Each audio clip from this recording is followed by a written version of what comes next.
Hello, everybody, and welcome to the Dashcast. I am Curtis Dash, and joined with me, as always, is Mr. Brandon Kalango. Brandon, say hello. Thanks for watching, everyone. Yeah, please give us a like, subscribe, comment, tell us what you want us to talk about. If you want to be on the show and you've got a point you want to debate, please comment, let us know. We want to hear from you. This is NFL Week 3 reaction time. We'll get into Week 4 here next clip, but this clip is just specifically talking about some of those games in Week 3 that kind of scratched our heads or maybe stood out in a positive way. And I'll go ahead and go first here because both Brandon and I we're gonna have to eat crow on this pick. Got that Monday Night Football game I want to talk about first. Chiefs and Ravens. Ravens kind of got blown out more or less. Jackson went 15 to 28 for a whole 97 yards and one TD. Although it should be noted he did rush for about 83 yards on 9 carries. On the other side of the field, you got Patty Mahomes sitting at 31 and 42, 4 TDs, 385 yards. Guess that kind of means the Chiefs are really the team to beat now, huh, Brandon? Yes, definitely. I mean, their defense played way better than I was expecting. So, if their defense plays like that, all bets are off. Their offense is way too explosive. They're going to give a lot of teams these types of beatings. But I think their defense just might have came to play. They had a great game plan. Their offense also came to play. They made the Baltimore Ravens defense look rather pedestrian because they were throwing the ball to everybody. I mean, they hit a fullback in the end zone. They hit an eligible receiver who was a blocker of some sort in the end zone. I don't remember the play exactly. But yeah, they were literally throwing it to everybody. There was no predictability in their play calling whatsoever. Hopefully they can keep that up in the later parts of the year, because if their play calling is that spread out and that unpredictable, they're going to beat a lot of teams handily. Yeah, I want to go ahead and say that Andy Reid, as much as I dislike him, and I've nicknamed him the Walrus because he kind of does look like a walrus, but that's not really the point. Oh As my much God, as that's hilarious. I can't unsee that. I can't unsee that. as much as I like Andy Reid, he is a regular season or dislike Andy Reid, I guess. I don't really dislike him. He's just a very good regular season coach. Now he did have Exactly. that postseason, where they won hmm the Super Bowl, but having Patrick Mahomes kind of helps with that. Not to say that And I take and the anything from Niners Reid. trying to lose, basically. Jimmy Garoppolo going 3 of 11 in the fourth quarter Well, yeah, having definitely Kyle helps with that Shanahan too. not knowing how to call Yep. plays kind of helps. I mean, the Chiefs had a heck of a second quarter, man.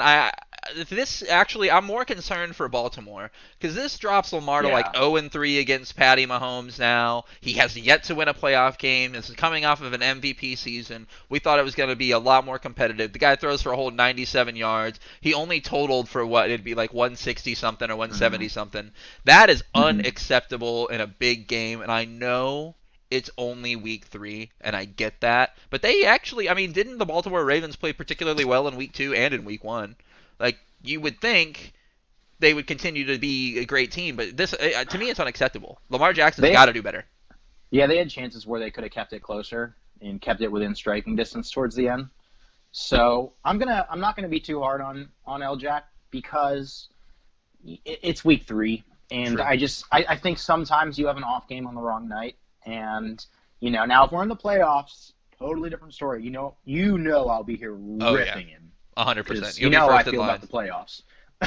Be first in But in line. week 3, I just don't care yet. That game could have. I mean, I care that he made me wrong, which obviously, I don't Yeah. love. I'm not a You could have an big off fan game of on any that. night as long as it's not the playoffs. Yeah, it's So that was some that's rough. about all I got for the Ravens Kansas City game. I was disappointed, to say the least. Yeah, I agree. We'll go ahead and move on here. I want to move to Sunday Night Football because the Packers were on the Mm, national stage, and anytime I get to talk to mm. Packers about the Packers on the national stage, it's always great for me. High-scoring affair is it's Rodgers, who goes 21 to 32, 283, 3 TDs, and Jones 16 carries, 69 yards and a TD. They lead the pack against a beat-up Saints team. Kamara had 2 great receiving TDs. Breeze went 29 to 36, 288, 3 TDs. Saints didn't have Michael Thomas. Packers didn't have Devontae Adams. I have a lot of faith in the Packers offense. The Packers defense has given up a lot of points. However, should I be concerned, Brandon? Well, first I want to say, go Pack, Go go! Pack, go, baby. Hey, that was like the one pick we got right. Oh my goodness. Yep, Aaron Rodgers making me look smartish. But oh my gosh, I was gonna put Foots in LaFleur. I also have to put Foots in Peyton, because let's not forget what changed this game. First, Green Bay third and fourth down in scoring position, basically, or almost field goal range. Draw and hand off to Aaron Jones, who I love, but no. What are you doing? It was like a 3rd and 6. Yeah, they got like 5 yards on a 3rd and 6 on the draw play. But no, put the ball in Aaron Rodgers' hands. I'm tired of all this. You're going to out-trick the defense or whatever. Like, if you guys, and Packers fans definitely love the guy, if you guys love the guy, put it in his hands, let him make a play, get that big first down. On to my next point. They fail on the conversion. New Orleans now gets the ball. And what does New Orleans do? They take the ball out of Drew Brees' hands to put it in to put the ball in Kamara's hands. No, it wasn't Kamara. It was who's the guy that comes in and plays quarterback sometimes? Taysom Hill? Remind me his name. Taysom Hill. Oh, I know which play you're talking about. Yeah. And they give the ball to so they take Drew Brees out, they give the ball to Taysom Hill, and what does he do? Fumbles off the handoff, recovered Big by Z, the Packers, baby. And then the Packers, of course, capitalize with a field goal, I believe, and that was really the turning point of that game. And you know, the Green Bay Packers, as good as they played that night, they also, because that game was teetering, could have put the ball right there in New Orleans' hands to take that game. Luckily for Green Bay, Sean Payton then took the ball out of Drew Brees' hands to lose the game, essentially. Yeah, it's a very interesting kind of thing about the love and hate thing I have with the defense, because, yeah, we're giving up a lot of points, but we did make a big play when it mattered. And Green Bay was able to put some points on the board, and obviously points is great. I do want to give a nice shout-out to Alan Lazard. You know, the receiving core is beat up, and we didn't really draft a receiver. We all know how I felt about that. Yeah, 6 receptions, $146, 24 yards a catch, 1 TD. I mean, hey, Rodgers, you got to think Rodgers knows that. Mercedes Lewis had the other TD for another first-round draft pick that we throw to, and by another I mean the only one, who is, I think, a year older than Rodgers. But that's besides the point. Let's go ahead and I want to talk about this Titans situation before we kind of move on to talk about any other games. How do you feel about, now, I think the entire league is going to be watching this. Now, for those of you that are not familiar with the Titans-Steelers situation, Titans had a bunch of positive COVID tests after their game against the Vikings, so now they're both going to have to quarantine. They found that out yesterday, which was a Tuesday, and so they're trying to figure out, you know, what to do when the game's going to be played, if the game is going to be postponed. NFL came out and said they're going to go ahead and postpone the game. We just don't know when, so it could be, I mean, I'm hearing reports of Monday day, Monday night, Tuesday day, Tuesday night. I mean, a Monday day game would be insane, but that's not really the point. The entire league is definitely looking to see how they react, because it's going to happen again. This will happen again. Is there a little bit of concern that maybe the season isn't going to go quite the way we want, or is this a big overreaction and everything will be fine? Overreaction. It's a couple of players getting sick. I mean, they're going to quarantine, right? The teams are going to quarantine. It's like anything else. You adapt. You know, we stopped going into the office for work a little while ago. We're doing it remote. Obviously, this is different. This is a sport. It's outside most of the time. It'll be fine. You quarantine the games, you adjust them, move them as much as you possibly can, and you know, you continue on. You adapt and overcome. We got to start. Exactly. Adapt and overcome. Love it. So before we kind of move to the Bucks game, which we'll get to, I had one quick question for you. Doesn't the idea of a Monday day game sound lit? For the players? Oh, I don't care about them. They're making millions upon millions of dollars. Depending on where they play, it's going to be hot. Oh, obviously, my God. Like Sunday day games. But yeah, I just like, actually it's getting nice out. But no, yeah, that would be interesting. Like, yeah, it'd be. When's the last time we had a Monday day football game? They can't play their type of game when everyone else works. Like, I'm sorry, that's just not how it's going to work. I would the think, whole point of entertainment is to be on when you're not at work. So a Monday day game, in my opinion, is not something that's going to last. Sunday games, perfect. Everyone's off, or most people are off. You know. Could you? Yeah, that would be like the NFL playing all their games Monday through Friday. Oh man, that would be rough. That would be rough. They would have to add more games so I could actually be able to see the majority of them.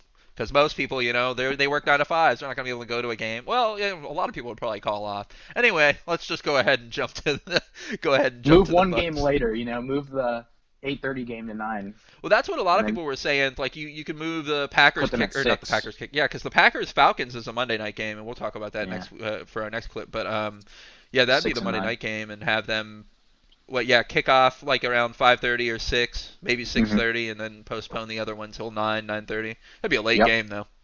Um, Well, we watch it on week 1. oh yeah, I've got no problem with that. But one of the teams in week 1 is a West Coast team. Both teams here are East Coast teams. So that's Mm. the only problem. I was gonna say Right. move it to a neutral site out west and just have them play like a 10 o'clock game, but the Yeah, players but would the probably players are the riot. only people that it really matters for, and the Yeah, players are used to playing later games when they play West Coast teams. yeah. I still don't think they'd be big fans of flying all the way over there. But Mm. let's talk about your Tampa Bay Gronkaneers. Oh my gosh. 93% of the country went with them to win the game. Of course, they ended up winning 28-10.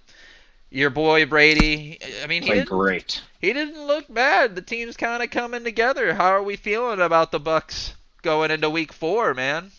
I feel good. I feel like Brady played very well if you look at the stat column. Yeah, But I saw him miss more throws than I usually do. Normally, like I told you when we were watching the game, Brady's good for about one missed throw a game. Sometimes that missed throw is a non-factor. It doesn't matter. It's like a random throw, just randomly up the middle of the field on a second down. That's when I like to see it. He had 2 big missed throws in the first half, both of which were potential scoring type plays. So I did not feel like Brady played probably as great as some people are making him out to have played. With that said, obviously, you look at the stat line. He put them in every position to win that game, and he played very well. But before I go great, I like to see him only really miss one throw, and I don't like when that one throw that he misses is a potential scoring throw. So seeing him miss 2 scoring throws was pretty much the difference between great and very good. yeah. I think the Bucks team is very interesting because they can beat you in a myriad of ways, especially with Fournette kind of coming into his own. Not that he had a great game by any means. The running game in general just didn't really go off. Yeah, and I love, too, they threw the ball to Gronk. Gronk got targeted the most of every player, and you know what that is? That's Tom Brady sticking it to B.A., because B.A. goes and makes this comment about Tom Brady's boy Gronk, and Tom Brady says, oh, B.A., so you think you throw the footballs around here? Interesting. Very interesting. Love it. Love it. Yeah, I think another stat that kind of jumps out at me is a whole 2 yards for Mike Evans, but of course the other stat on the opposite end of that is he did have 2 TDs. It's 2 a good receptions problem for to 2 have. yards, 2 TDs.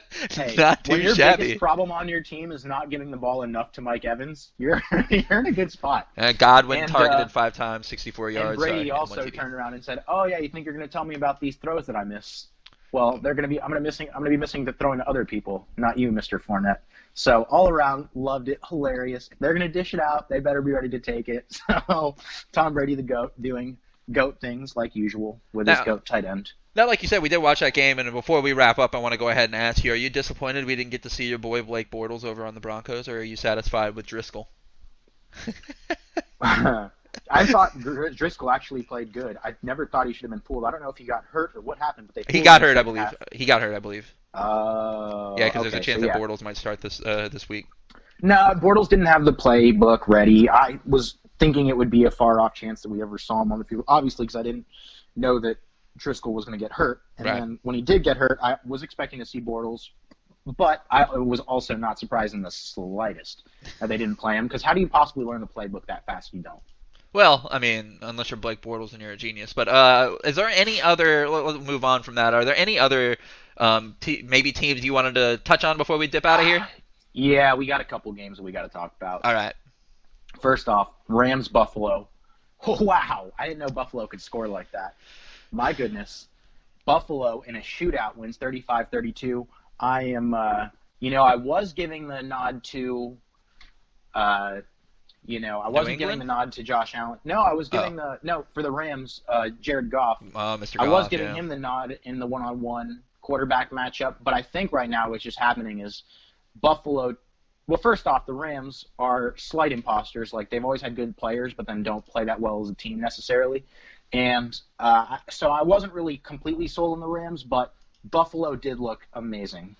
I mean, there are people calling Josh Allen an MVP caliber quarterback, and they're calling him the number one front runner for it. The guy has 10 TDs to 1 INT. The 10 Yeah. TDs are second in the league right now. He's got 1,000 yards already. That's second in the league. Hmm. I think people are on drugs, but what do I know? Well, you know what's also helping is New England is looking a lot better than expected because look, New England now came out and beat pretty well a very hot Raiders team that had just put the Saints in a in a losing position.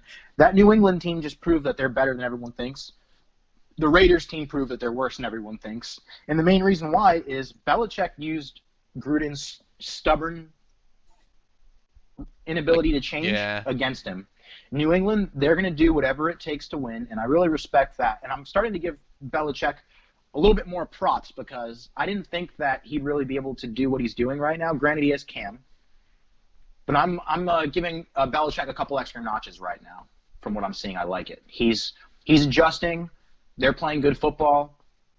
I think he's gotten in Cam's ear about getting down more because I saw a couple plays where Cam could have been old Cam, sacrificed his body for the cause. But I wonder if Belichick is telling him in a way, hey, we need you for the later part of the season. We don't need you to go Superman on this 3rd and 1. We'll go for it on 4th. We'll punt it. We'll do whatever. Just make sure that you're healthy and get through the season. Yeah, and I thought Cam was actually going to have, I'm pretty sure I was on record saying 2 TDs, 2 rushing TDs. He literally had 1 touchdown and 1 interception. Not quite the Cam I'd expect, but the offense is tailored a little differently, and of course you got He Belichick. didn't do anything to lose the game. Exactly. I mean, and so they got a tough game coming into week 4, which we'll talk about next clip with Pats and Chiefs. That'll be insane. I don't think I'm going to pick the Patriots, but you never know. I do want to mention how the Niners were just beat up. Yes. Like, oh my God, dude. We're going to talk Niners. Hey, remember me last week? Nick Mullins? Yes. He's better than Jimmy G. Oh, man. Oh, man. Boy, was I wrong. Yeah, that's I don't know. That's not really a Nick Mullins thing for me. It's just the Niners are just such a system. Let me rephrase that. The Giants are just really, really bad, and they actually had more players kind of hurt playing on that turf. A lot of people are kind of throwing the MetLife Stadium. I believe isn't that right? Yeah, it's where they play in the Meadowlands over in New York. It's not the turf. It's the players. They weren't in shape because of the whole quarantine situation. That was what I said. That's what I was thinking too. A lot of it has to do with lack of OTAs and like preseason games, stuff that you would normally get all this crap players, out of the way. Miss a week turf toe, and it's the turf. Everybody's just flips freaking out. Mm-hmm. Do you want to talk about the Bengals and Eagles at all? Yep, I was just gonna say let's talk about the Beagles. And you have the floor on this because this is go for it. Well, I just thought it was so funny how neither team has confidence in their quarterback. Cincinnati had some chances to really let Burrow maybe go for a couple 4th downs, and I don't know, just Cincinnati played really conservative. Philly obviously has no faith in Wentz, and Wentz didn't exactly play great. Prove them otherwise. But I hate seeing ties. I think you should get extra overtime. It drives me nuts. Not in regular season. I think you should get an extra overtime, but that's whatever. We'll address that. Yeah. I hate ties.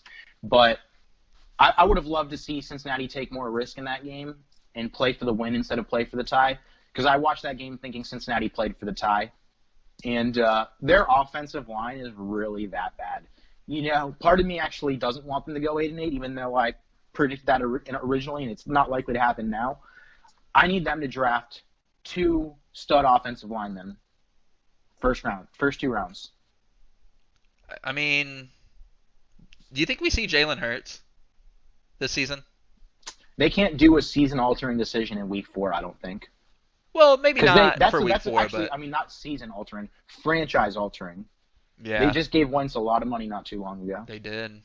They got to wait till at least, I would say, until they're out of playoff contention. All right, we got one more game to talk about. We're going to have to wrap this up. Because then they can put Hurts in a position where, it's, hey, nothing to lose. Go out there and sling it. Get your mistakes out now. And next season, you'll be basically a veteran. All right, so there's one more game I got to jump to, and because we're hitting our 20-minute mark right here. Mm-hmm. Got to talk about your boy, Big Richard Nick. All right.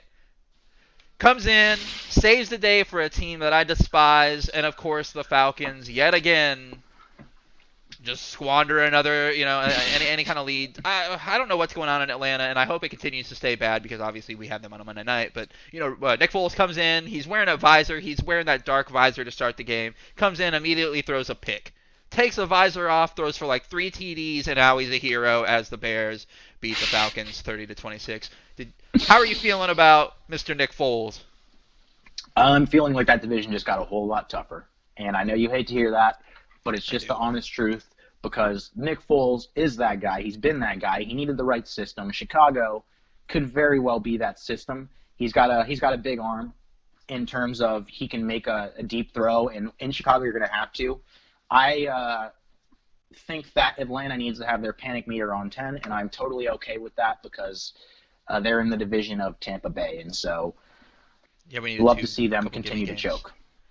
Yeah, and hopefully they do that against Tampa Bay. And it should be noted that the Bears are throwing to a former Jags great receiver in Allen Robinson, who is having contract issues with the team at the moment. But he has been performing very, very well. Before we get out of here, is there anything else you want to tackle? No, I was definitely right about Carolina. I'll just throw that out there. I knew they would win. Yeah, I went 11-4-1 this week. I did not do all that great. Picked that Chargers game wrong, Falcons game wrong. Yep. I'm Monday 3-0 in both of my fantasy leagues, so I am still killing it. 74th percentile in the pick'ems, so everybody, you have a great source here. I'm 93% in the percentile for my pick'ems, so you got just fantasy for fantasy pigskin pick'ems. And then I'm 2-1 in one league and 3-0 in the other. So you've got me on fantasy leagues. I don't know what happened last week. I just great got throttled. Sources. Wow, we do have two just real geniuses. Yeah, we're up here. So if you guys want to tackle our intelligence, please come on the show, debate with us. We want to talk to you. We want to hear from you guys. We want you guys to get involved. We want you to have some fun. Comment, like, share, tell a friend, subscribe, throw things at things. Well, don't do that. But anyway, you guys, please stay tuned. We're going to have plenty of clips coming. We've got Week 4 NFL reaction. You're obviously going to hear about our Game 1 for the NBA Finals when that comes out tomorrow after. If the Heat win. Yeah, if the Heat win. If not, you might not hear from Brandon for a day. It'll only be football related. Thank you guys very much for joining us, and we'll see you next clip.